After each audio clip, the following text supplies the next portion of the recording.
Joining me now to discuss this and much more, Democratic strategist Bill Maer, partner of Public Strategies Impact, and Republican blogger George Ajjan, founder of Ajjan Associates. Welcome, guys.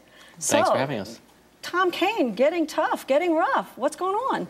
This is not the kind of guy who usually comes out swinging. So why do you think he's going in this direction? Well, I think he has a true love for the arts, which I commend. But I think Governor Corzine has made some real difficult decisions in this budget. I commend Governor Corzine for working hard to make sure that education, healthcare, and other very important programs are funded in this very difficult economic time. So you're saying that there's just enough, this much money, and something's got to give. Well, I think Kane, I really don't think that the former governor is being terribly political. He's just, he marches to the beat of whatever drum he feels like. And in this particular case, I tend to agree that he has a particular attachment to funding for the arts and has therefore made this an issue. Let's face it, this is not the most critical issue facing the people of New Jersey right now, funding for the arts. So let's throw in Christie then into the mix. Now what happens? Because, of course, the governor's the honorary chairman of the campaign. Well, I think what's been interesting is that it's sort of a backward situation in which the Democrats are, Corzine wants to cut the budget and the Republicans are criticizing cuts to the budget, which is, it's typically the other way around, that Republicans want to cut, and the Democrats are saying, no, we need to be kinder and gentler. So I found it interesting. I think a lot of the arguments are quite hypocritical, though, talking about the way the law was funded was that it was unconstitutional. I mean, these guys are doing end runs around the Constitution as a regular course of business. Okay, hypocritical. Well, this isn't even about politics, in my opinion. I agree that Governor Kane has some deep-rooted beliefs. But in our economic times and with the state budget, Governor Corzine has done a great job over the last few years of keeping the budget down. He's cut the budget last year. He's going to do the same this year. So he's making the difficult decisions. Well, I mean, he actually calls Corzine a Philistine, though. I mean, that's really... I will give John Corzine credit for one thing.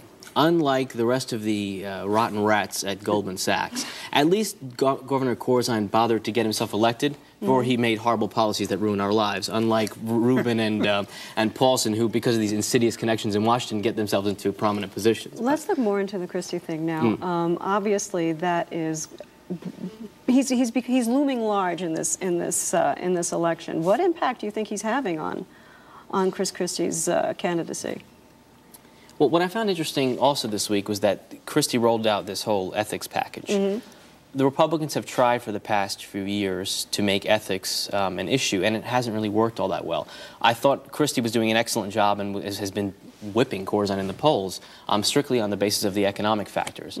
I'm a bit unclear as to why they've changed direction on that. Now, granted, given his track record, I'm sure you'd even agree that he has more credibility to talk about the ethics issues, but none of the polling has suggested that ethics issues are the #1 thing, particularly not in this economic climate. I think Christie needed to do the ethics because there's been published reports this week of some pay-to-play issues and some ethical lapses by him, and now he needed to inoculate himself from those accusations. You know, the Philadelphia Inquirer and a paper in Morris County wrote some pretty damning articles, and that's why he put the press conference together fairly quickly to try to cover himself on that. And his problem will be not that he didn't do a good job as a U.S. attorney, it's he came into this race with a white hat, and having accusations of pay-to-play and ethical lapse makes his white hat a little bit gray. Yeah, detail some of the particular issue here. It was that he had steered a no-bid contract to a law firm and also received political contributions from the members of the firm. So essentially now he's doing damage control? Well, absolutely. That's what this is about, is covering himself, because he set a standard of ethics that neither he or very few politicians ever could keep up with.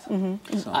I don't necessarily buy that argument, obviously, because if it is in fact a liability, which I don't think it is in the scheme of the other issues facing New Jersey and that are going to be at the forefront of this election, he needs to just keep on the drumbeat of the economic issues, because he'll obviously come out ahead of Corzine on those issues, and that's what the polling has been showing consistently.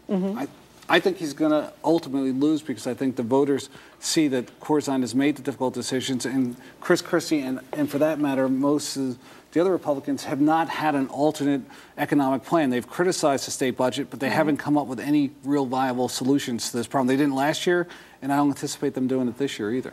So do you think that maybe this ethics issue is not going to be the good thing that Christie thought it would be? It's not going to be the banner that he really should focus on the economy?